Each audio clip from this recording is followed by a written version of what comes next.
Reaction time measure பண்ணுற machine. இப்போ பால் பார்த்துட்டு சடனாக நம்ம எந்த டைரக்ஷனில் மூவ் ஆகணும், ஹேண்ட் எப்படி போகணும், இப்போ இந்த சைடு பாஸ் பண்ணுறாங்க சடனாக எங்கே மூவ் ஆகணும், அது பார்த்துட்டு அந்த மூவ் ஆகணும். இப்போ இதில் பார்த்தீங்கன்னா அந்த க்ரீன் தான் பால். ஸோ அப்போ க்ரீனுக்கு மட்டும் மூவ் ஆகணும்னா பால் வரும்போது மட்டும் மூவ் ஆகும். ஸோ அதுதான் அந்த மிஷின். இப்போ பார்த்தீங்கன்னா இந்த 2 ஹைட் அண்ட் ரிஃப்ளெக்ஸில் எவ்வளோ பேலன்ஸ் மெயின்டைன் பண்ணுறாங்க செக் பண்ணுறாங்க டிவைஸ் யூஸ் பண்ணுறாங்க. கீழே வந்து இந்த மாதிரி ரைட் லெஃப்ட் நான் டைரக்ஷன்லேயே வச்சுக்கிற மாதிரி இருக்குது. ஸோ அதில் சிங்கிள் ஹெட்டில் எவ்வளோ பேலன்ஸ் மெயின்டைன் பண்ணுறாங்க இதை பார்க்க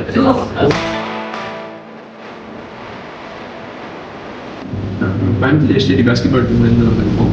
நான் பார்த்தோம் சார், எங்களுக்கு பெர்ஃபார்மன்ஸ் அசஸ்மெண்ட் டெஸ்ட் வச்சுருந்தாங்க. அதில் எங்களோட ஸ்ட்ரென்த் அண்ட் வீக்னஸ் எல்லாமே எங்களால் கண்டுபிடிக்க ஈஸியாக இருக்குது. எங்களுக்கு நிறைய சப்போர்ட் பண்ணி ஹெல்ப் பண்ணுறாங்க. அட்வான்ஸ் லெவல் டெக்னாலஜி நிறையா இருக்குது. அதாவது எங்களுக்கு யூஸ்ஃபுல் தான். எங்கள் ஸ்ட்ரென்த் என்ன வீக்னஸ் எங்களுக்கு தெரிஞ்சு நல்லாவே ஹெல்ப்ஃபுல்லாக இருக்குது. Thank you for